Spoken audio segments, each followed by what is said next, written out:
Wọ́n ló dá gan-an gbogbo wa. No, mo fẹ́ mọ̀ gbogbo wa àti human being èwo ló dá.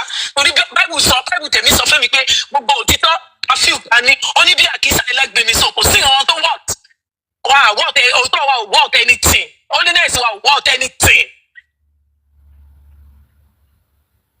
Holiness wa wọ̀t anything. The earlier we know that, the better. Somebody like me, ti máa sọ pé orí ẹ̀ bàjẹ́ orí ẹ̀ ò pé. Àtẹni tó kàn máa wòyàn báyìí tó máa mọ́jú ẹ̀ṣẹ̀ kan náà ní gbogbo àjọṣe. So, n kò fẹ́ràn wa ni or anything tó máa ti gbé wá. Ẹ má tiẹ̀ fún ní relevancy.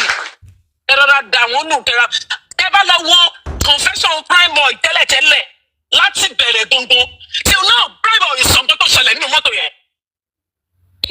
Tó ṣẹlẹ̀ nínú mọ́tò yẹn, prime boy ò sọ. Wọ́n ní wọ́n ní discuss family thing. Wọ́n ló sọ. Prime boy ò sọ. Nǹkan tí Mohbad sọ nínú mọ́tò yẹn, prime boy ò sọ. Ṣé fún wà nínú mọ́tò yẹn? Kí ló tí ò sọ pé nǹkan tí driver yẹn wá sọ kí tí prime boy ò sọ kí driver tó dé? Báyìí tí kò ṣe sọ. Gbogbo wọn ò ní jẹ́ èèyàn. Ẹ ṣe gan-an.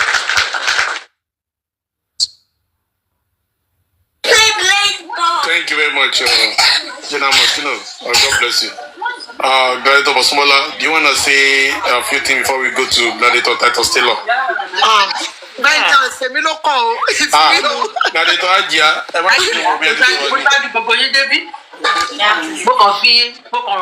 I just allow people to talk. Why Ajia Soro? God bless you, ma. Thank you, everybody. Thank you so much. Vengeance, thank you. Thank you to the commenters, everybody. Shall we? Everybody to sorrow. All I want to sorrow. But one thing I just want everybody to know, and I want us to have in mind, we are not going to relent. I will continue to keep talking and speaking out our mind. And with our voice, the government is going to do the right thing. Because my own concern is the police. For everything they've done in this case, with their press conference and everything in Totiso, they've shown to the whole Nigeria, to the whole world, globally, that organization, the people there are not competent to be in the police force. They need a reform. Because you cannot call yourself a police officer and you are coming to us, to the public. You are reading a press conference for us, and you are telling us that based on the narrative that they told you, you came down, you used that narrative to come to us as a public and told us what happened in the house without you guys investigating. Emi Ogbori. And this is an homicide case. Before you said they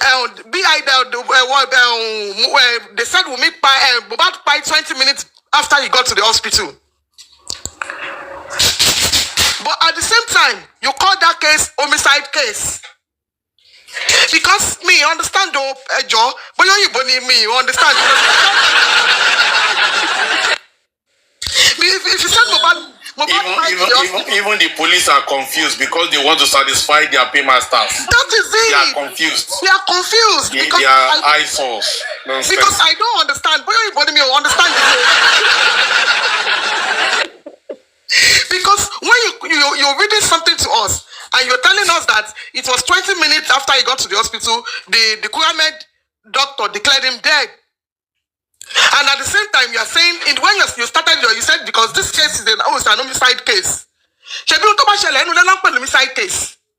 Homicide case. Anyway, the Nigerian police, for your institution, for you guys to come out and tell us, when you are reading in your briefing, everything I'm saying it now, I'm saying it based on what you read for us, and it's your word against your words. It's your words against you. You said when they took the boy to the hospital, they gave them a report to take the boy to the morgue. You forgot to tell us that Baba, you said when the father of the deceased got to the house, they took the boy to the morgue. But you forgot to mention to us that the father of the deceased took the body to the police station. And it is as at that time, Baba got to that house, saw his son already embalmed. Which means Baba took the embalmed body of Mohbad to the police station. And none of the police station, he used almost 3 hours in that police station. And none of the police come out to come and check that body outside.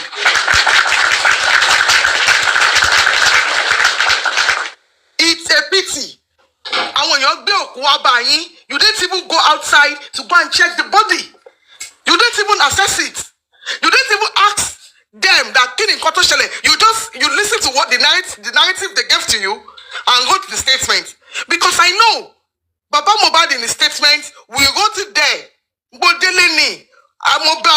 that man has been consistent all this while.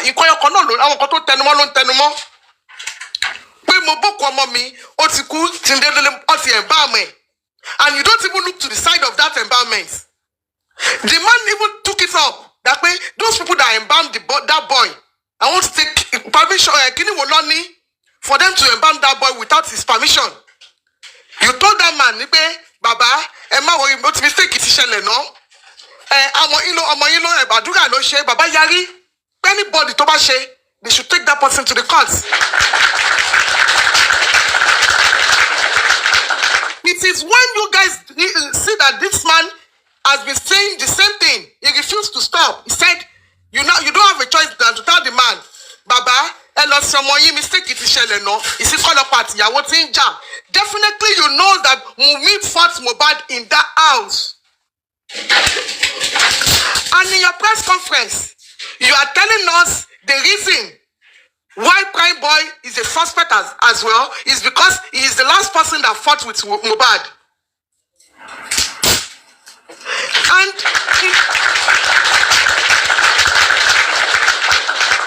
with all the evidences on ground, even at the coroner inquest, it has established that Wunmi was the last person that fought Mohbad. Then why is the DPP, why are they in a hurry to go to the High Court to prosecute spending and the North alone? Why are you guys in a hurry? Why are you guys in a hurry? You are ready to do the right thing. But because you are shielding Wunmi, you don't want that girl to go to the High Court. That's why you are just looking for every way to scatter the case.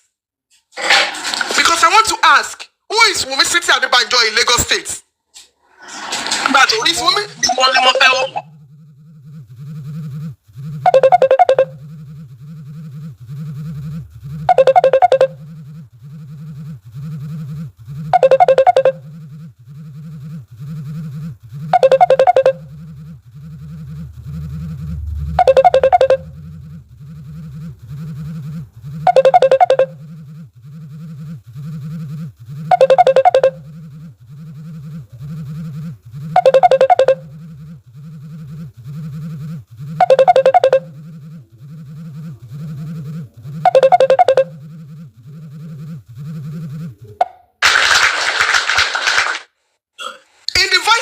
Of one of Mohbad's friends, he said, and I quote,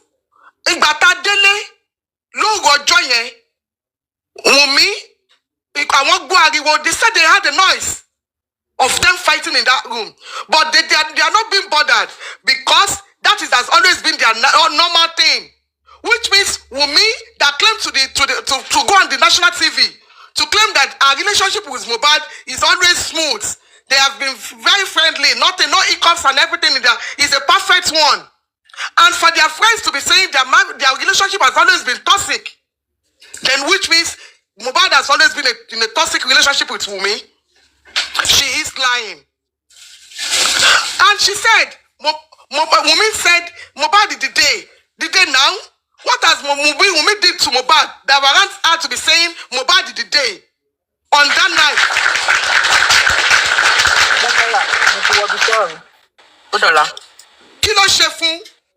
Kilo ṣe tó fi sọ pé Mohbad did. And if truly the police did the investigation, because according to them, everything they are telling us is based on their narrative. Definitely they didn't do their own investigation. Because if they do normal investigation, they will ask all the suspects why Monday activities is being omitted from their narrative. Because when you look at everything every one of them is saying, none of them mentioned what happened on Monday. And according to Adura said, nobody saw my brother after 12 o'clock on Monday. And the same thing, one of Mohbad's friends said it. Níjọ́ Monday yẹn tóun kú òun bẹ́ẹ̀, òun ò láàárọ̀ yẹn, òun ò rí Mohbad sójú tóun fi kú òní bẹ́ẹ̀. OG, which is Mohbad's driver, personal driver, in the voice note, he said, I have evidences of how everything has been happening from the start of their fight, from Ikorodu through their ways going home till they get to the house, everything. But Erumbami, he said he's scared because of his security. I just show me no like in Lagos State. You don't want to come forward and say something.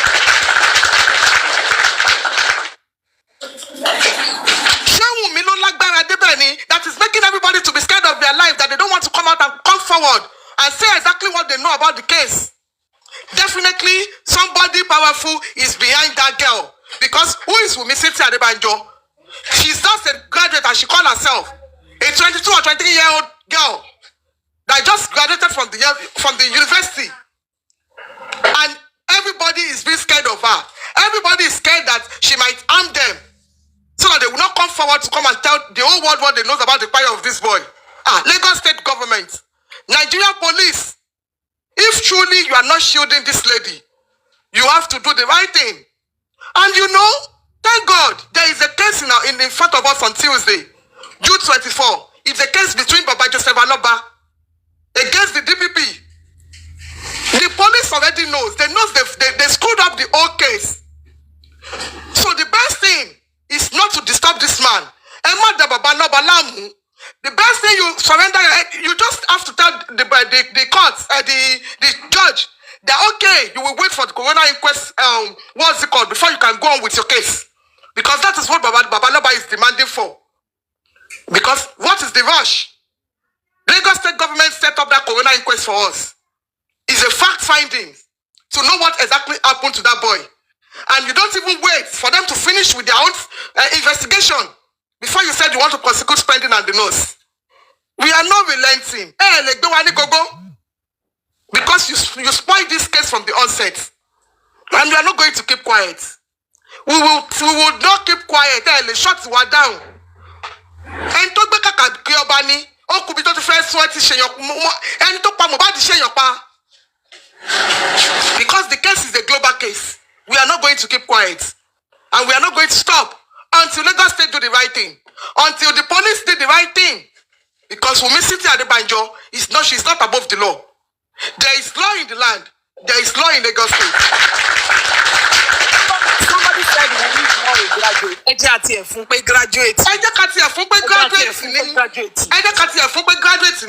She is just a 22 or 23-year-old girl. Just a graduate. Then why is everybody being scared of her?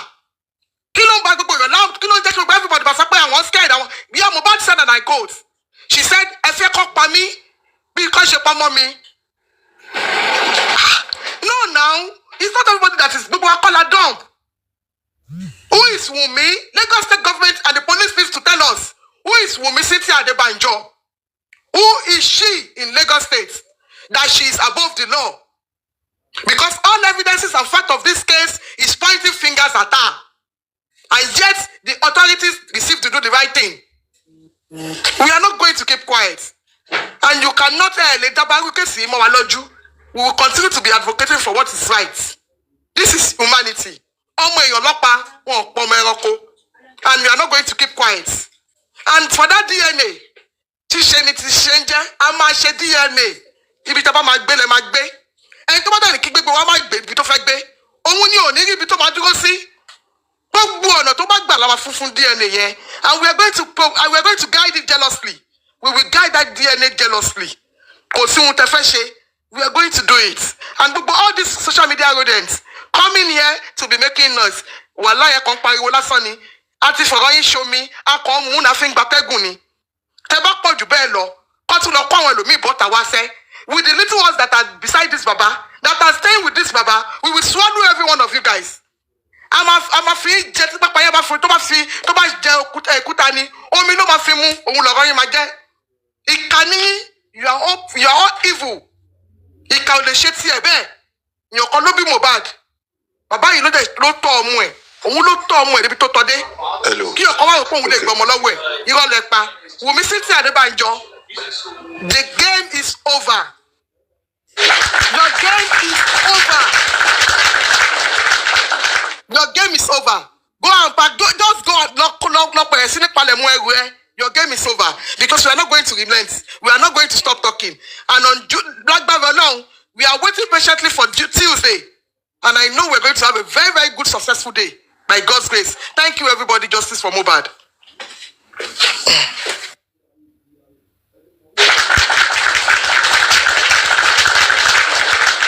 Thank you very much. God bless you. Gladiator Titus, can we have you, please? Titus Taylor, can we have you? Okay, let us have homes and something. Are you there? Homes and properties.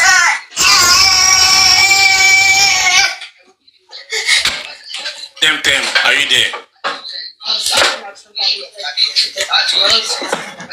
All right. It's like everybody is no longer there. Thank you all for all you do. Thank you all for being part of the life. God will continue to strengthen you. Yeah, Moschino, you want to say something?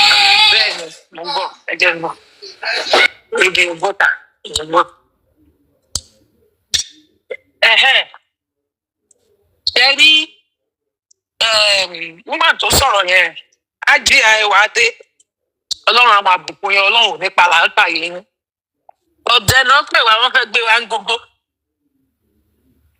wọ́n fẹ́ gbé wa láńbíkà rí bọ́ ṣe wà yẹn gbogbo àkàrà tí tún ṣe pò wọ́n ní choice mọ́ wọ́n máa ṣe writing wọn kàn tiẹ̀ ní choice wọn ní choice kéètì bàbá Mohbad àti Anthony General àbí àti ti Lagos State èyí tí wọ́n ní wọ́n débẹ̀ wọn síìtì wọ́n ti mọ̀ pé kílà kan tó fẹ́ ṣe ni pé kílà ti gbọ́ pé kápẹ́ńtà win àwọn nǹkan tó ń ṣe nìyẹn ọ̀wọ́n ní choice ṣe rí pé lọ́ọ̀yà tí bàbá Mohbad náà ń ṣe lọ́ọ̀yà tó wá sórí Facebook bí ènìyàn ṣòro alẹ́ ènìyàn ṣòro ni a máa ti gbàgbé kéèsì ní tipẹ́tipẹ́ a máa ti gbà fọ́ lọ́rùn bọ̀ lọ́ọ̀yà tí bàbá Mohbad ń lò nísìn èmi o a sì máa sọ ká dúpẹ́ lọ́wọ́ BJ torí BJ ló gbé BJ ló pariwo pé sẹ́ àwọn nídìí sàn àwọn nídìí sàn tí títí sàn fi jágbe. So Wunmi Cynthia Adébánjọ I saw a video níbi tó ti ń sọ pé kò sí nǹkan kan kò sí tó kàn òun àwọn Mohbad òun ti gbàgbé ọ̀rọ̀ yẹn òun ti gbàgbé ẹ̀ tipẹ́tipẹ́ irọ́ ni kò gbàgbé anything torí àwọn ìbọn síta.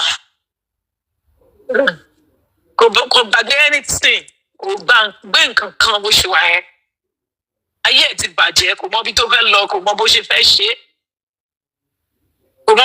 ṣe Ìyábọ̀ Òjó náà dẹ̀rẹ̀ ẹ lọ gbogbo wọn they are confused àwọn tẹ̀ ń pè lálágbára lẹ́yìn wọn gan ẹ̀rù ń bà wọ́n ti ń tọpọ pé àwọn ò lè jẹ́ kọ́mọ yìí báyé àwọn jẹ́ ilé tí kábíyèsí ò máa lọ patí láti ọjọ́ ìbò ṣe máa ń lọ patí tó máa dágbára gíẹ̀gíẹ̀ ilé tí ò máa lọ patí ẹ̀yìn ríta ó máa ṣígbáwò ó máa ṣàkíwì táìm tó bá yá ó máa ṣígbáwò ni torí tí ò bá ti ṣígbáwò á lọ sẹ́wọ̀n bó tiẹ̀ jẹ́ pé artificial ilẹ̀kẹ̀ ọba àti adé ọba àti ìrùkẹ̀ rẹ̀ wọn yẹn Amazon lọ ti rà ó máa fi ilẹ̀kẹ̀ Amazon ẹ̀ á fi bọ̀ ẹ̀wọ̀n ni tí ò bá ti ṣàkín ó ṣígbáwò. So fún bàbá Mohbad ní sinmi lórí ọ̀rọ̀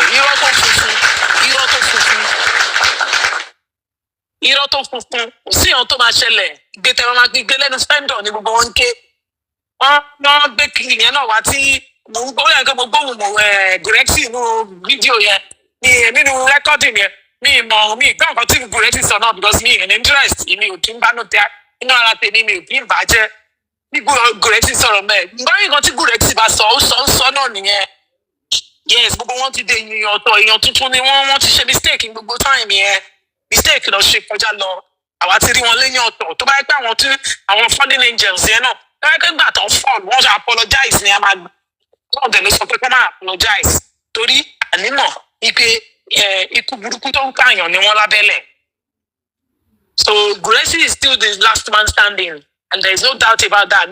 There's nothing anybody can do to that. So that's just what I want to add. And at the end of the day, one son nonsense or only to buy the July kìnnìkan wọ́n fẹ́ ban TikTok ní Nàìjíríà. Trump gbàgbé pé favorited náà wà ń bẹ̀. Super life gbogbo ẹ̀ ló wà ń bẹ̀. A máa tún padà lọ sí àní sọ̀rọ̀ Mohbad yẹn irọ́ lọ fà. Talkless ṣé TikTok ni wàhálà Nàìjíríà? Àwọn tó kú ní Benue TikTok ló pa wọ́n àbí? Àwọn tó ti ṣe ìyàwó náà mọ̀ nǹkan tó kù ní láìpẹ́. Ẹ ṣe gan-an.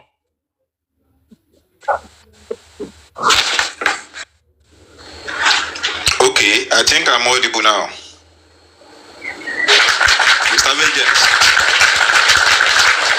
Everybody. Fire on normal property.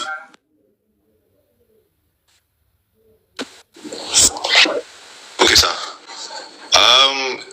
It's painful and at the same time interesting. The issue of the power that be, this Mohbad case cannot define the legacy of President Tinubu. And if you look at the Tinubu's history, political history, especially when he was the governor of Lagos State, the first time he rewarded his cabinet, from councillorship to assembly and the deputy governor with loyalists that helped him get, I think, to that post, which he did the same, which is what he's doing right now. Then the second time is going to put in place structures that will define his legacy. And the present political juggernauts, most of them will not be in the picture in the next dispensation. Only Corona inquest alone lasted for 2 years. So the best bet be, by the time the case goes to the high court and all the wranglings and permutations, timetable and all that has to do with court sittings, invariably we should be expecting another over a year battle at the court when it comes to this, which will linger on into the next dispensation of the president. And I'm very sure you will not want something that, learning from the past mistake that he made underrating Lagos to the extent that they lost, Lagos State. It's a very, very strong this thing. So trying to attach politics into Mohbad case is not going to last long. It's going to fizzle out. In fact, some things are happening that we can see that even from the presidency, some feathers are being shed off gradually. So the people that think Mohbad will not get justice, I think they should just be planning the exit route, how to, and Yabo, as smart as she is, she's a very smart woman, whether we like it or not. Sometimes we need to beef him, and what I mean by beef him is he has dropped a note, an evidence that he regretted being part of these shenanigans. That she regretted being part of this. Either she regretted from the inside or from the outside of her. It's a different ball game. But there is a visual evidence that she can put up in the future that say, my hand, no deal. Because she can easily see into the future. That was it. The time he was owing the government, she was owing the government certain tax evasion and all that. I think he's doing all this he's doing to be able to get a soft landing, which she has gotten. But I learned she's into another trouble, vice versa. I don't have details about that, the issue of rent and all that. So, and I really want to the case of Mama Mohbad be handled with utmost, because you could see the Mama Mohbad in the audio tape that and able to able to track. That is the real Mohbad. People that Mama Mohbad are saying. So see, I mean, it's Mama Mohbad, but Mama Mohbad can also be that can also be useful. She will always be useful. She gave birth to Mohbad. At one point, that she will always be useful to.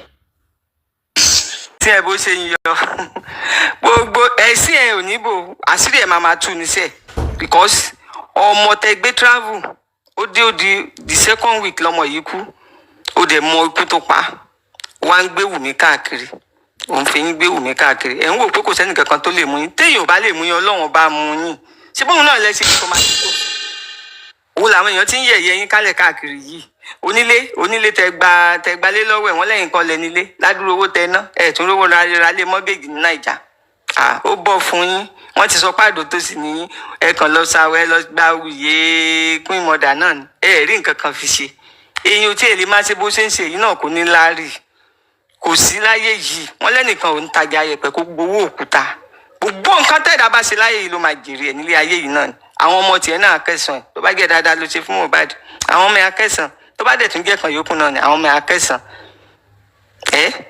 èyí olórí burúkú tó máa ti ní DNA yá gbogbo yín máa sáré káàkiri sọ́tún sósì ẹ̀dẹ̀ mú òdodo ọ̀rọ̀ ǹjẹ́ lè bá Ìgbò dánrú ẹ̀ wò àbẹ́ lè bá Hausa dán wò wọ́n á ti sùn lé lọ rẹpẹtẹ tí wọ́n náà ń dé bá wọn bàbá Liam gbogbo èèyàn ló ń gbójú jáde nínú kámẹ́rà wọ́n ń dọ̀jì ojú ni ayé tí wọ́n ti bàjẹ́ stroke yẹn náà ni ó pa wọ́n wọn ò ní kú méjì tán máa kú because èmi ò mọ nǹkan tó dé tó bá jẹ́ ìlẹ̀ lọ́mọ ẹgbọ́mọ yín lọ́wọ́ ọmọ wèrè olórí burúkú yìí ẹ jẹ́ kán mú kó lọ jìyà èèyàn tó pa èèyàn ló pa kò ń sẹ́ràn èèyàn ló bí Mohbad èèyàn gidi ni.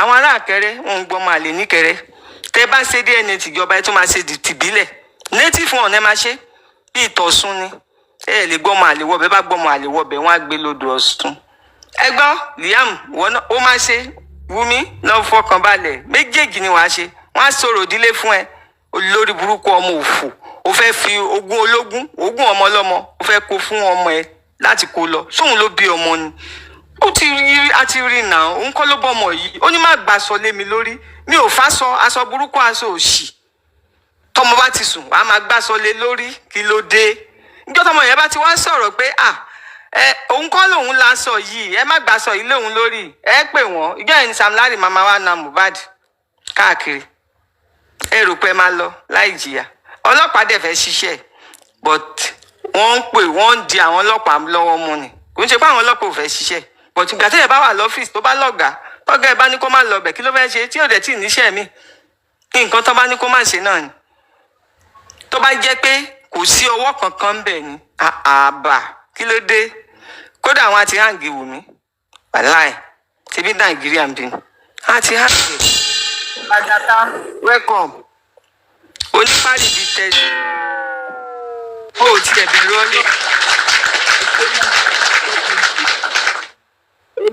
olófẹ́ wá ṣe politics ní Nàìjíríà no be only politics ìwọ onírọ́ àti àwọn tó tiẹ̀ ń ṣe tẹ́lẹ̀tẹ́lẹ̀ náà tó ń ṣe politics ní Nàìjà ọ̀pọ̀lọpọ̀ nínú wọn ń parọ́ tí wọ́n bá ṣẹ̀ṣẹ̀ wọnú politics wọn náà máa ń gbérọ́ jáde ìgbà tí wọ́n bá ti múlẹ̀ fún wọn tọ́ dẹ̀ ti mú ẹ̀gẹ̀ yẹn tán jẹ́rìn èèyàn ìwọ onírọ́ rádà bó ló ti rówó ó jẹ́ má waste owó ẹ̀ ta ló fẹ́ sponsor ẹ̀ èló lo ní lọ́wọ́ agbọ́nísìn wọn ló wà ní UK ò wá òkè wọn lò níṣẹ́ lọ́wọ́ ó wá fẹ́ kó wa jẹ Nàìjà ẹgbẹ́ àwọn ọmọbìnrin tó ti fẹ́ ṣe. ó láwọn tó ń ṣiṣẹ́ fún un justice Mohbad àwọn yẹn ló fẹ́ sponsor ẹ̀. Lórí irọ́ ṣé Nàìjíríà mo rẹ́rìn ó dàbí ọ̀rọ̀ tó ń ṣiṣẹ́ fún justice for Mohbad àwọn yẹn ló máa finance ẹ̀ bàbá Liam àti àwọn group ẹ̀. wọ́n fẹ́ oníyẹ̀yẹ̀ ṣebí Lagos Island náà ti fẹ́ ṣe àwọn èèyàn kan náà bá ń bẹ̀ ṣé léyìí tẹ́sẹ̀ APC mì ní Lagos State abẹ́ mọ̀ pé ọ̀rọ̀ Mohbad gan-an ń jẹ́ kẹ́sẹ̀ APC máa mì bàbá ní meeting tá a bá lọ síbi mo máa ń sọ ni pé ọ̀rọ̀ tó wà nílẹ̀ yìí kan yanjú ọ̀rọ̀ Mohbad yìí fún wa tó máa fẹ́ KPC sì rọ́wọ́ mú because bí mo ṣe wà yìí mo ń ṣe politics mi ì ní dìde mi ì ní jáde lọ síbi kan lọ́jọ́ ìdìbò gbogbo àwọn tí mo dẹ̀ máa ń ṣe campaign fún gan máa sọ fún wọn ni ẹ lọ dìbò fún Labour ẹ jẹ́ kí PDP gba Èkó because nínú gbogbo inú Nàìjíríà yìí Èkó yìí náà ni nírú nǹkan báyìí ń ṣẹlẹ̀ kò ní sí ìdájọ́ kankan ẹ máa fọwọ́ bo ìdájọ́ lójú ṣé torí ẹnìkan ṣoṣo lẹ fẹ́ fi lù sí Lagos State torí èèyàn kan ṣoṣo tẹ̀ ń ṣèdì ẹ wá nǹkan ṣe sí Sanwó-Olú èmi mọ̀ pé tiẹ̀ náà ti dé báyìí o tiẹ̀ náà ti dé báyìí because ó ti tẹ́ gbogbo ayé ló dẹ̀ ti rí bó ti tẹ́ o ò rí bì kankan lọ mọ́ ìbò tí mo dì fún ẹ ìbò ẹyọ kan mi tí mo dì fún ẹ á bí ẹ because ìgbẹ́ ò rọrùn ayé tiẹ̀ àrídájọ́ lórí Mohbad tó kú sínú ilé ó mà simple gan tó bá jẹ́ abroad ni tó bá jẹ́ ajá náà bá ń sìn wọ́n á gbé ajá yẹn nínú ilé yẹn Wùmí wá dèwọ̀ fún yín ẹ lè gbé Wùmí wíìsì Wùmí ta ló bí Wùmí ta nìyá láyà Wùmí ta ló mọ̀ràn Wùmí láyé wọn ò dẹ̀ ní mọ̀ràn wọn láyé wọn ò parun ni láṣẹ Ọlọ́run àwa kọ́ la bí Mohbad àmọ́ Mohbad rí àdẹ̀ torí nǹkan kan ṣe à ń ṣe pé kíru eléyìí kó má tún ṣẹlẹ̀ sí gbogbo ọ̀rọ̀ ọ̀dọ́ mọ́ ni àfẹ́rù ẹ̀ mọ́ ní Nàìjíríà ní nǹkan tí gbogbo wa ṣe dìde ìwọ tó bá wá ní torí owó Mohbad ló fi ń ṣe ó kún ẹ ọkọ lọ́hùn because ó ń ṣẹ́ bí wọn ó dẹ̀ ń sára wọn kí ni tiyín pẹ̀lú owó làgàtà tẹ fẹ̀mí sówó bàbá aṣèdánulẹ̀ máa ń ṣe ẹ̀yin olórí burúkú ó lò sí tẹ bá ń wo gbogbo ojú ẹ̀kẹ́ lẹ́ẹ̀kan ẹ máa wò pé bàbá 80 ni ìwọ ló fẹ́ lọ múyàn ṣé Nàìjíríà ló pe ni ìlú òyìnbó mà ní ó yá máa lọ Germany kó lọ gbé wọn mi kọ́ńfì wọ́n ń retí ẹ lọ́hùn mo tún ọ̀rọ̀ yẹn gbọ́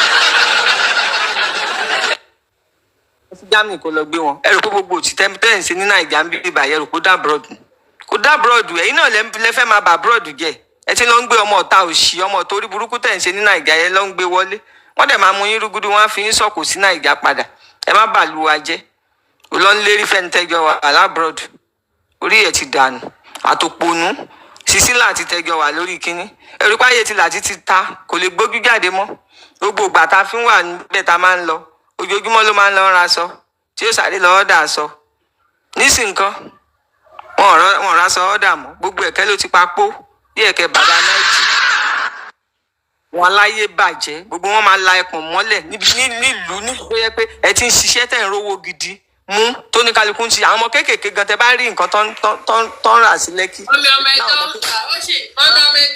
ó ṣì ń ra wúdì ẹ mọ̀ pé ó máa ń play game ó máa ń play match so ó ṣì ń rówó níbi match ṣèbí ẹ mọ̀ pé ọ̀sọ̀ọ̀sẹ̀ ló máa ń play match so ó máa ń rí owó tó máa fi ra wúdì ra ṣẹ́. wúdì tó correct ló rà ní àbí táwọn ṣàbọ̀jọ àwọn tó kàn ṣiṣọ́ tó ń ta fake one tó ń ta ní ọjà east food market ẹ jọ. mọ́mì ẹ rí pópònú ni wọ́n òpònú ní Sísílà àti kò ní rònú àti ẹ̀ lè ká máa wo obìnrin because àwọn obìnrin gan ní sense náà àwa ní sense jù lọ kò ní sense rárá gbogbo nǹkan tó yẹ kó fi ṣe orí òun ló ti fi ṣe abẹ́ ẹsẹ̀ tó fi ń tẹ̀.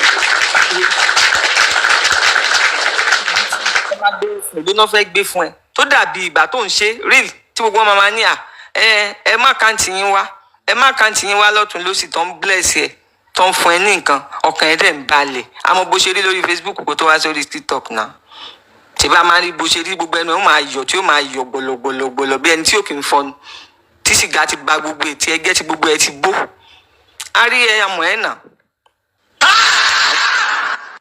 owó dọdọ ẹ wá yí bíríbírí ó bẹ̀rẹ̀ sí ní bú bàbá ọlọ́mọ kí ni bàbá yẹn rà ń gbà yín kí ló ṣe fún yín ẹni ká máa bú bàbá àlè bú bàbá because bàbá ò ṣe nǹkan kan fún wa èmi ò dẹ̀ rí nǹkan tí bàbá yìí ṣe tó bad ọmọ ti kú even tó bá jẹ́ àwọn Ìgbò wọ́n á jó wọ́n á jáde wọ́n á ṣe waykeeping wọ́n á ṣe gbogbo ẹ̀ wọ́n á mọtí wọ́n á ṣe everything wọ́n ti ṣènáwó nìyẹn ó dẹ̀ ti tán wọ́n ti bọ́ síbi iṣẹ́ wọn ti ń ṣiṣẹ́ wọn lọ lódìdí ọdún méjì going to 2 years now ẹ wá ní bàbá ń kọrin bàbá ń jáde orí bàbá ń kọ yìí náà ṣe bí wọ́n ló fi kọ́ bàbá Mr. Lati ìwọ ló fi kọ́ bàbá náà ìwọ gangan ló jẹ́ kí bàbá yẹn káwọn èèyàn máa búlì bàbá yẹn dè ní ó wá ń fi ní bàbá bàjá ó tún wá jáde bàbá ní bàbá wọn ó wá bẹ̀rẹ̀ sí ní bú bàbá yẹn Ọlọ́run àbí ẹ o àdàbí àdá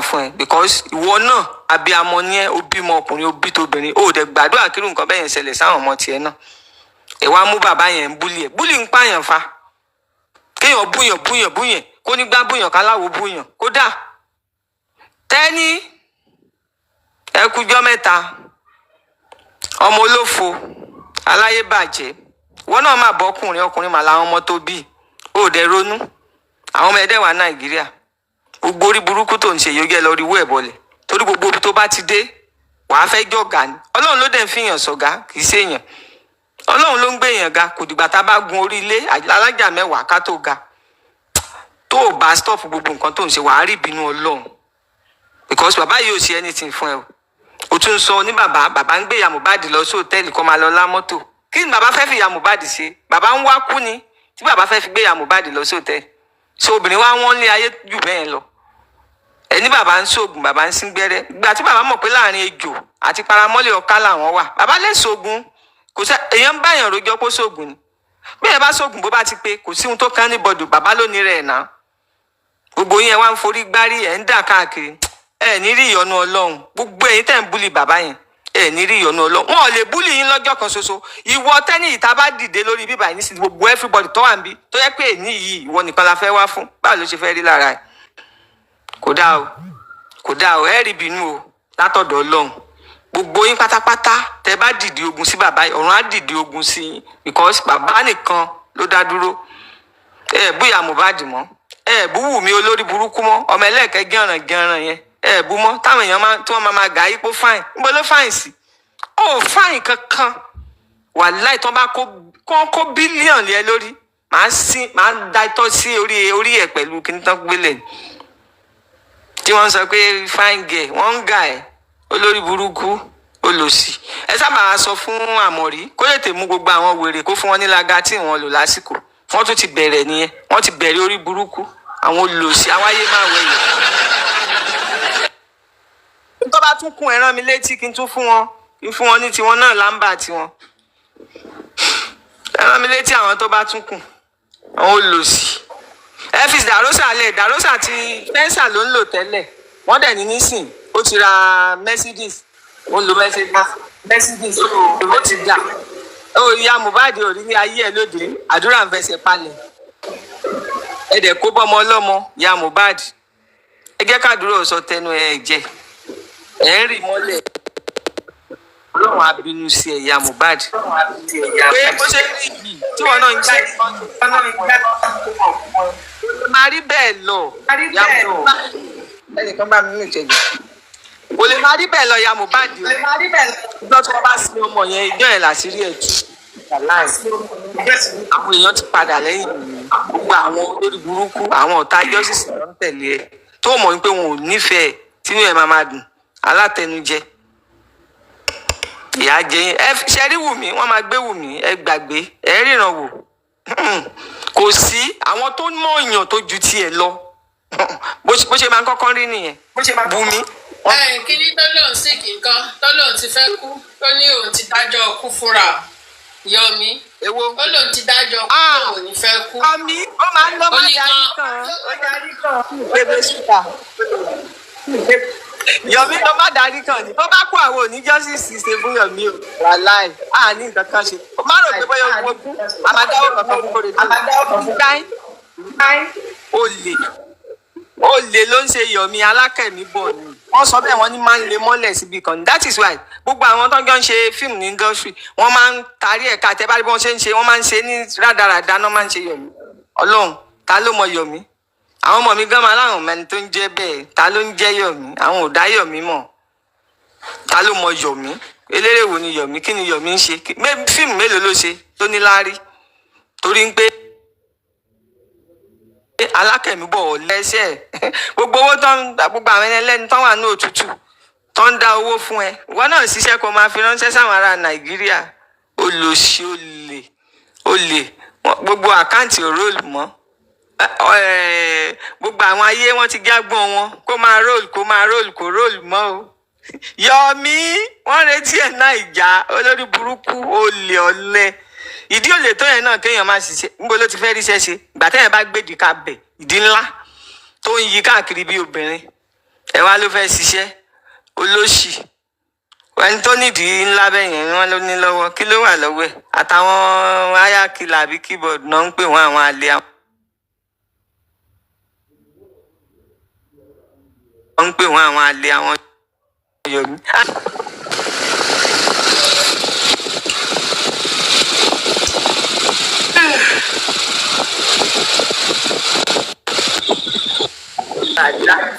Níṣẹ́ ni àmọ́ mi kọ́ńfì àní Àǹjọ́lá tóun bá tiẹ̀ fẹ́ tó ń tiẹ̀ tó bá ti fẹ́ wá tó bá ti fẹ́ lọ sí inquest ìgbà yẹn ló máa sáré lọ àwọn tó máa ń ta aṣọ fún wọn nìbàdàn yẹn á sáré lọ gbà aṣọ tí ó wọ̀ wá kó lè wọṣọ tuntun wá á wá gbé kámẹ́rà dání tó bá ti ń wọlé báyìí á máa fídíò rẹ̀ káàkiri èmi mo dá báyìí gígan líle gbogbo ara ẹ̀ gan paálí ni àfi bí ọkùnrin gan ara ẹ̀ rọ̀ á ganra ẹ̀ wá ń ṣépè ó bí òbò lọ bẹ́ àwọn olórí ibú ẹ̀ ń gbéra yín ṣépè ògún wọ́n ní Barrister ló kọrin kan ní pé èpè téèyàn bá gbére èèyàn ṣẹ́ tí ò bá ṣe lórí òtítọ́ ṣé rí àwọn Yorùbá yìí ò dáṣẹ́ ẹ máa gbéra yín ṣépè lórí nǹkan tẹ̀ ń ṣe ẹ tí ẹ ń bẹ̀rù rárá tépè bá bẹ̀rẹ̀ sí ní ṣẹlẹ̀ á máa ṣẹlẹ̀ lórí àwọn ọmọ yín wọ́n máa wá ní wọ́n máa bá yín kàánú torí ẹ̀ tí nǹkan bá ń ṣẹlẹ̀ sọ́pọ̀lọpọ̀ yẹn kò nídìí kéèyàn máa bá wọn kéèyàn máa pìtì because àfọwọ́fà àwọn òbí yẹn òun ló pọ̀ jù irú Wùmí sìn tí nǹkan burúkú bá ń ṣẹlẹ̀ sílẹ̀ ìyá ọmọ ẹ̀ ń sìn àwọn èèyàn máa bá káàánú wọn ò ní mọ̀ pé nǹkan tí Wùmí ti ṣe òun náà ló ń gbà èpè òsì ń tẹ́lẹ̀ òun nísìn ọmọ nísìn ss náà pọ̀ mọ́ ìbùsẹ̀ Mohbad ss ni ẹ wo ẹ jẹ́ kẹ́lòmíì tún sọ̀rọ̀ màá tún sọ̀rọ̀. ẹ jẹ́ ẹ má bínú ẹ bá wa mọ́mí ìlérí olúwa bẹ ṣe máa sọ wọ́n ní Kpãiii tag wọ́n ti flag vengeance ó wà lórí show láìpẹ́ yìí bẹ́ẹ̀ náà ṣe wà nílùú náà ṣe wà wọ́n náà ti flag ẹ jẹ́ káwọn èèyàn á máa kọ́ máa tap ẹ bá wa tap àmọ̀ pé yẹn ní mi náà pọ̀ ń bẹ̀ kẹ́ lè rí nǹkan mú lọ lé.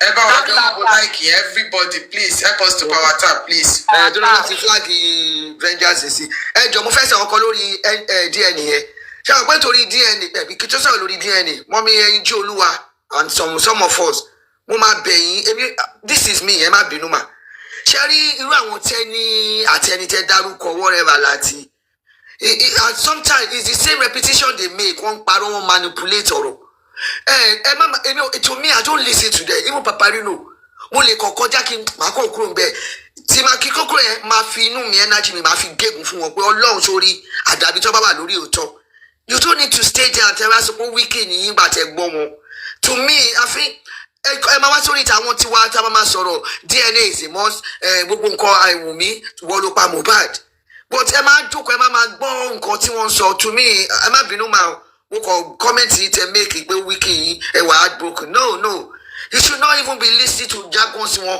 irú àwọn yẹn tẹ́ ẹ bá gbọ́ ní etí tí ò bá gbọ́ kinní kan ló ń ṣe kinní kan ayé yín I'm sorry this is me. àgbọ̀ yín ló ń bàjẹ́ ẹ má lọ wò wọ́n mọ́ èmi ò tẹ́ ní kọ́ máa lè dúró bẹ́ẹ̀ kéde pàṣẹ bọ̀ ẹ máa wá sọ̀pọ̀tì wọn ẹ máa sọ pé ẹ má lọ wò wọ́n mọ́ a máa ka orúkọ wọn fún yín gbogbo àwọn tẹ̀ ní máa lọ síbẹ̀ mọ́ àwọn ń lọ bẹ̀ à ń wò wọ́n ẹ má wò wọ́n mọ́ ọ̀rọ̀ tí ò máa sọ ẹ jọ gbogbo yín tẹ bá ní ìdìdájọ́ òdodo tẹ dẹ̀ dúró pé kárí justice yìí ní tinútinú ẹ má lọ wò wọ́n mọ́ ẹ má débẹ̀ mọ́ ìgbà tí gbogbo wọn náà ń ṣe la máa ń lọ ẹ má lọ sórí platform wọn mọ́ ẹ mọ bí tẹ máa yà sí ibi tí wọn ti ní máa bàyànnú jẹ́ ni kẹ máa wá ẹ jọ tó lọ lọ ẹ má wò wọ́n mọ́.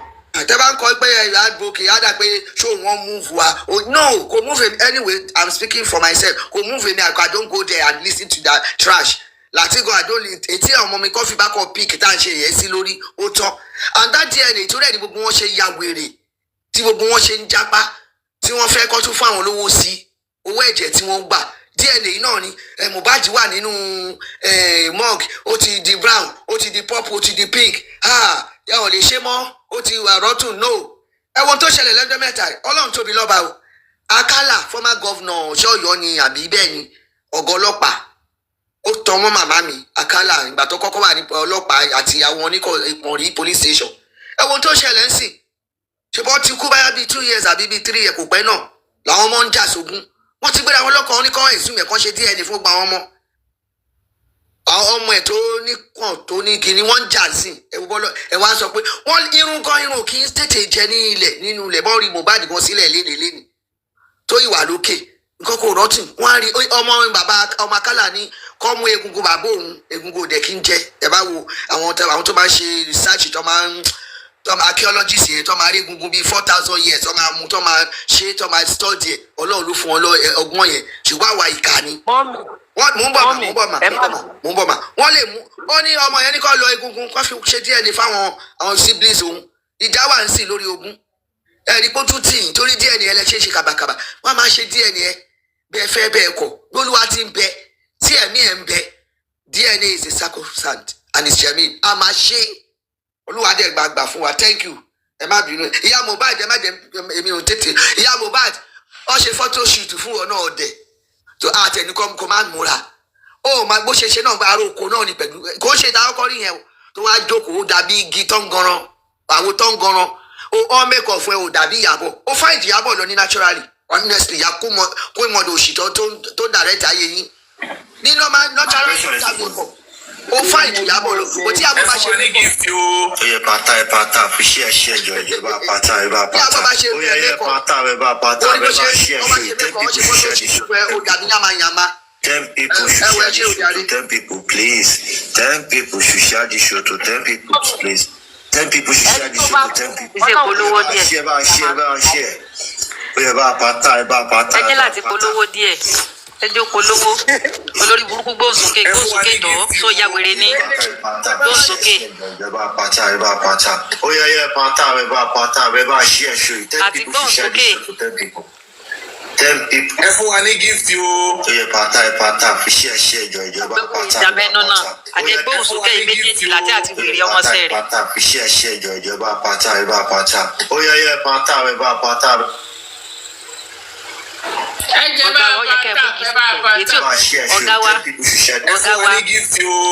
wa yẹ kẹ́ ẹ mú kí sẹ́gbẹ́ ètò ọba ti gbóhùn kẹ́ ẹ dági lọ́rùn.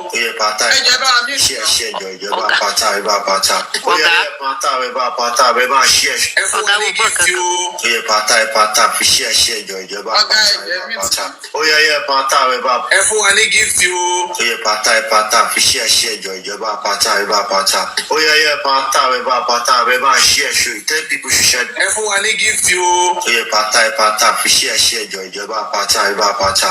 ó yẹ pátá ẹ bá pátá ẹ bá. ẹ fún wa ní gift o. ó yẹ pátá fi ṣí ẹṣẹ ìjọba pátá ẹ bá pátá. ó yẹ pátá ẹ bá pátá ẹ bá ṣí ẹṣọ 10 people should share this show to 10 people. ẹ jọ ẹ̀yin fáǹsì wa níbí ni o kò ṣe ẹ̀yin fáǹsì ti láti o ẹ̀yin fáǹsì bàbá Mohbad ẹ̀yin fáǹsì Madam Comfy ẹ̀yin fáǹsì bàbá Mohbad tẹ́ bá ti gbọ́ free ìpolówó ọjà yìí ẹ jọ à ń sọ fún yín pé kẹ́ power tap ní so kò nídìí pé káwọn tún máa fẹnu sọ mọ́ tẹ́ bá ti gbọ́ ìpolówó ọjà kẹ́ mọ̀ pé a nídìí yín pé kẹ́ power tap gẹ̀dẹ̀ fún wa ní gift nìyẹn ṣé ó ti yé yín so Láti ló bá wa ṣe ìpolówó ọjà báyìí sí Láti ló dẹ̀ máa bá wa máa sọ pé ókè ẹ fún wa ní gift o Láti ló máa sọ so tẹ́ bá ti ń gbọ́ ìpolówó yẹn àwa náà à ń request sí tọ̀dọ̀ wa ní o so kẹ́ ẹ máa gbọ́ bẹ́ẹ̀ yẹn o kò ṣe pé kẹ́kọ̀ọ́ máa rẹ́rìn-ín nìkan. onílé ni mo gbà fún kọ̀ǹdọ́tọ̀ Láti ni mo gbà fún kọ̀ǹdọ́tọ̀ power tapping. so èmi ò fẹ́ máa rí ẹ̀rín yẹn mo pín iṣẹ́ yẹn fún wọn ni. àmọ́ ọ̀gá wa tẹwárí àti Láti o so ó ṣe dandan ó ṣe pàtàkì ẹjọ́ tẹ́ bá ti gbọ́ ìpolówó yẹn kẹ́ máa dọwọ́ bo like yẹn ni kẹ́ máa dọwọ́ bo kẹ̀dẹ̀ máa fún wa ní gift so nǹkan tá a fẹ́ nìyẹn so láti ní lọ Láti ẹ mọ̀ pé èmi mo máa ń ṣe tẹ́lẹ̀ àbí kí ọ̀gá mi ṣe àbí kí sẹ́sì mi ṣe àbí kí báyìí sìn nídìí àti ṣe mọ́ọ̀ṣ tí ọ̀gá wa bá ti lè play ẹ̀ báyìí sìn wọ́n ti ń sọ fún yín pé Láti bá wọn polówó o kíní gan náà ó ń bá wa pèrò sọ́kọ̀ o kẹ́yìn náà kẹ̀dẹ̀ máa ṣe the needful ṣe ti gbọ́ mà ṣe ti gbọ́ sà ẹ ṣe gan o ọlọ́run nífẹ̀ẹ́ yín o àníkú owó àníkú ọmọ o ànífirú ẹ̀gbá o ọlọ́run máa fún yín owó yẹn máa pọ̀ sí ni o owó yín máa pọ̀ sí o ọwọ́ yóò ní pọ̀ sálẹ̀ àpò ẹ máa ní.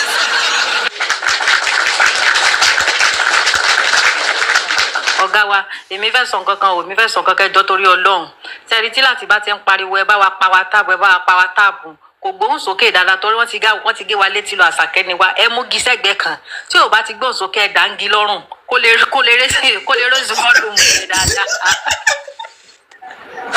onílé náà tó bá ní ọmọ gift ẹ mọ gift wọ́n ti gé wa létí ọ́nà ìsèmi ò tètè gbọ́n tí wọ́n ń wí bónílé náà bá ti sọ̀rọ̀ tẹ́ bá ti fún un ní ìtẹ́ ti fi ìgbàna ha lẹ́nu ha gbẹnu sókè sọ̀rọ̀ sókè ọpọlọ rẹ̀ orí iṣẹ́ tí orí wọn burú tẹ́ bá ti fẹ́ mọ polówó ẹ bá ti fẹ́ mọ pariwo ẹ mọ sọ̀rọ̀ dáadáa onílé àti làtì àwọn wèrè méjì ẹsẹsẹ bẹ̀rẹ̀ yá jẹ ẹ pariwo tẹ́ ìkú ni bẹ́ẹ̀ sì mọ pariwo pàwátáàpù àti ẹ fún wa ní gift títí tẹ́ ìkú nù àwọn olórí ibú méjì ẹ dákun ẹ jẹ́ mi ṣe kọ́kọ́ sùn kankan o Yomi lèmi ṣe fẹ́ bá wí o Yomi ẹ má bínú gbogbo panelist mo kí yín o ẹ̀yin commenters mo kí yín o Yomi èmi ṣe fẹ́ sọ nǹkan kan fún ọ sórí Yomi tó o bá fẹ́ kú ikú rẹ jẹ́jẹ́ Yomi wèrè Yomi olórí burúkú ẹlẹ́ẹ̀kẹ́ wádìí ẹlẹ́ẹ̀kẹ́ lékiri bí ẹran àtẹ̀ndà bó o bá fẹ́ kú wọ́rọ́wọ́ mọ́ fi kú ẹ̀ mọ́ ìkọ́ justice lọ́rùn tó o bá ti ní high blood pressure bí àṣà làtí torí mo ti rí tó ti ń pariwo kí lórí kíní pé o ti fẹ́ kú o àìbá mọ́ bó bá kú o justice ló pọ̀ o Yomi justice ò pọ̀ o justice kọ́ ló pọ̀ wọ́n ló parẹ́ Yomi tó o bá ti fẹ́ kú jẹ́jẹ́ mọ̀ wulẹ̀ polówó mọ̀ wulẹ̀ sọ pé justice kankan ló fẹ́ kú sí olórí burúkú torí wọ́n ló ń pariwo kí pé high blood pressure ti fẹ́ pọ̀ o àìbá mọ́ o lè dọ̀la o kárí pé o ti wáyé pọ̀ náà lé o ti kú sàárà ní kú ẹ̀ Yomi ìwọ nìkan kọ́ ló kọ́kọ́ kú sàárà ní ikú ẹ bó bá kú okú gbé fà kò sẹ́ni kankan tí ó contribute owó kankan fún Kóredé kò sẹ́ni kankan tí mo sọ pé kákàntì kan kó mọ róòlù Access Bank kan ní GT Bank kan ní kinní kan ní Yomi okú sàárà ni lẹ́yìn kó okú ká lọ sí ọ Yomi lẹ́yìn ẹsẹ̀ mẹ́fà ni o wọ́n ṣe lè filẹ̀ bọ́ láti rí lẹ́yìn kó okú ká lọ sí ọ Yomi toró lórí burúkú ní olóṣì olè wọ́n tún wá jáde síta wọ́n ń pariwo àìbá mọ̀ wọ́n ti ní high blood pressure o ti ní high blood pressure o ti fẹ́ kú o ikú ti wà gégogóńgó ọrùn rẹ o ikú ti di ọlọ́run mú o ikú ti ṣe kíní kó lórí ibú sẹ́kà tó lè contribute owó fún ọ ní Yomi sẹ́kà tó contribute owó fún ọ ní olórí burúkú so tó ń wọ́wọ́ tó fi gbére lọ hospital ní àbí kíni ìtumọ̀ tó ń sọ àbí kíni wèrè tó ń bá wa dira tó ń bá wa perform Yomi kí ló dé tí wò ó lójú tì náà Yomi kí ló dé tó yọ olórí burúkú ẹ̀dá náà kí ló dé tó yọ lórí burúkú ẹ̀dá olóṣì káwó lè gbogbo ètò ń jẹjẹjẹjẹjẹ látọdún yìí kèétí ìtò Yomi ètò ń jẹjẹjẹjẹjẹ kí kèétí ìtọ́ tábìọ̀ níṣẹ́yà kì í ṣe pé wọn ló bẹ̀rẹ̀ rẹ ní sí orí ibú tó ń jẹ́ kí Yomi sá justice ló gbé sẹ́lẹ̀ ọlọ́ ní àbábá Mohbad ló gbé sẹ́lẹ̀ ọlọ́ Yomi ṣe bí wọn ló rìnrìn ayé kí ló rìnrìn òfò kí ló sófo ara ká nígbà ẹnu pẹ́ nìkan ní tí ọ kì ní Yomi ìjẹkújẹ àtọjú kòkòrò àtolè rẹ ní tí ọ̀ka Yomi bó o bá sì ti kú wàláhì ọ̀run rẹ tó o bá ti kú okú gbé tó o bá kú okú yóò ka okú lásán wàláhì kódà kò sí kọ́ńdọ́nẹ́ẹ̀tì kankan kí n náà fẹ́ sọ kò sí kọ́ńdọ́nẹ́ẹ̀tì kankan tí wọ́n ṣe fún Yomi tó o bá ti kú báyìí wàláhì wọ́n lọ sí ọ ni toró lórí burúkú gbogbo tó o ṣe gan sí òtó kó o kú ṣé gbogbo tó o ṣe gan sí kò tó kí wàhálà ń gan pọ̀ Yomi olórí burúkú àrí kókó nǹkankan tó ń ṣe láti àrí kókó tó ń ṣe àrí tangibuti nǹkankan tó sọ ká lè sọ pé tọ Yomi ló ṣe léyìí àfi kó mọ bọ́ta olórí burúkú kó mọ fáwọn òyìnbó òfò àwọn òyìnbó sacrosanti àti Jamiu dákun Yomi bo ló lọ láti bí 2 months ago àrí sacrosanti àti Jamiu wọn Yomi ṣe sacrosanti àti Jamiu sáwọn náà wọ́n ti lọ dọ́sẹ̀ ń gbẹ́tọ̀ nàbí bo wọn lọ lórí burúkú òrówó àkáǹtì òrólù mọ comment section kò róòlù fowó ẹ máa contribute o Jamiu àti sacrosanti àbí kí n wèrè ó ti gbọlúdé báyìí Yomi sacrosanti ti gbọlúdé Jamiu náà ti gbọlúdé tẹ̀lé eléri burúkú àwárí kókó kankan tó ṣe ọ̀rọ̀ kan yìí náà tó wá ń tẹnu mọ́ iná ni Yomi ọ̀rọ̀ kan lórí burúkú tó ń tẹnu mọ́ iná ni ọ̀rọ̀ kan yìí náà lórí burúkú tó mọ́ tẹnumọ́ Yomi kí ló dé tó lójú tì náà Yomi kí ló dé tó lójú tì dákun bo ìyá ẹ bí ọ sí gbà ìyá rẹ bí ọ Yomi o sì kéèkì ó yẹ kó o kọ́ lọ bí ìyá ẹ léèrè pé bo ló bí ọ sí torí pé ó dàbí pé oríta mẹ́ta àárín ọjà níyà rẹ bí ọ sí oríta mẹ́ta àárín ọjà Yomi ìníyà rẹ bí ọ sí ní òjò olójútì gbogbo orí ibú tó sì ń ṣe yìí ó fẹ́ fi kó bá Kóredé ni Yomi gbogbo orí burúkú tó ń ṣe torí ìjẹkújẹ torí àpò tiẹ̀ torí ìwọ̀nbílíkì ó sì ń bọjọ́ ọ̀la Kóredé jẹ́ Yomi torí mi ti kalẹ̀ mọ̀ pé wò ó lógo mọ́ o láyé kankan tó fẹ́ gbé mọ́ o láyé kan tó ní lárí tó fẹ́ gbé mọ́ Yomi ayé ebú ayé ìyá ayé ìfòrò lókù tó ń gbé báyìí Yomi torí tó o bá lójú tì ní tó sì jẹ́ bàbá gidi o ní bọjọ́ ọ̀la Kóredé jẹ́ torí o ti bọjọ́ ọ̀la ọmọ jẹ́ Yomi ó ti bọjọ́ ọ̀la Kóredé jẹ́ olórí burúkú tí ìfún tiẹ̀ tó kò sí fún tiẹ̀ àtàfi ayé tó ṣe ń lo wà fọkọ́sì fún Yomi olórí ibu wa wá no justice ó wá ń sọ kátàkátà òun sọ mọ̀nàmọ́ná pẹ̀lú olórí burúkú ìgbà tó wọnú justice sáàmọ́ bídì rẹ̀ ṣe mọ níwọ̀nba Yomi lọ́wọ́ ìdí ẹ̀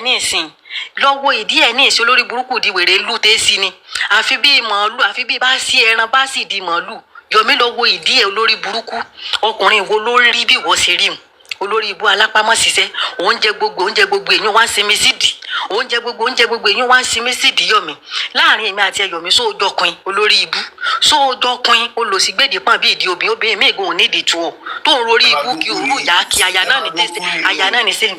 ìkọ́ ló ń gbó lọ́wọ́ mi báyìí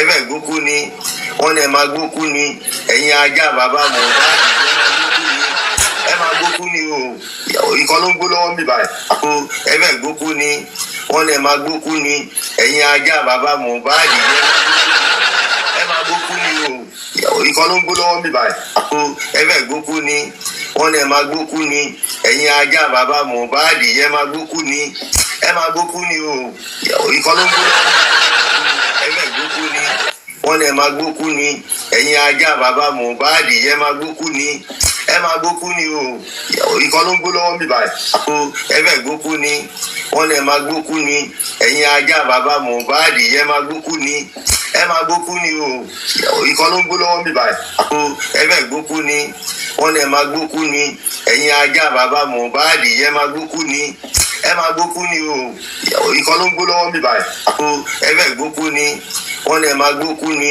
ẹ̀yin ajá bàbá Mohbad ẹ máa gbókú ni ẹ máa gbókú ni o ìkọ́ ló ń gbó lọ́wọ́ mi báyìí ẹ̀fẹ̀ gbókú ni wọ́n ní ẹ̀ máa gbókú ni ẹ̀yin ajá bàbá Mohbad ẹ máa gbókú ni ẹ máa gbókú ni o ìkọ́ ló ń gbó lọ́wọ́ mi báyìí ẹ̀fẹ̀ gbókú ni wọ́n ní ẹ̀ máa gbókú ni ẹ̀yin ajá bàbá Mohbad ẹ máa gbókú ni ẹ máa gbókú ni o ìkọ́ ló ń gbó lọ́wọ́ mi báyìí ẹ̀fẹ̀ gbókú ni wọ́n ní ẹ̀ máa gbókú ni ẹ̀yin ajá bàbá Mohbad ẹ máa gbókú ni ẹ máa gbókú ni o ìkọ́ ló ń gbó lọ́wọ́ mi báyìí ẹ̀fẹ̀ gbókú ni wọ́n ní ẹ̀ máa gbókú ni ẹ̀yin ajá bàbá Mohbad ẹ máa gbókú ni ẹ máa gbókú ni o ìkọ́ ló ń gbó lọ́wọ́ mi báyìí ẹ̀fẹ̀ gbókú ni wọ́n ní ẹ̀ máa gbókú ni ẹ̀yin ajá.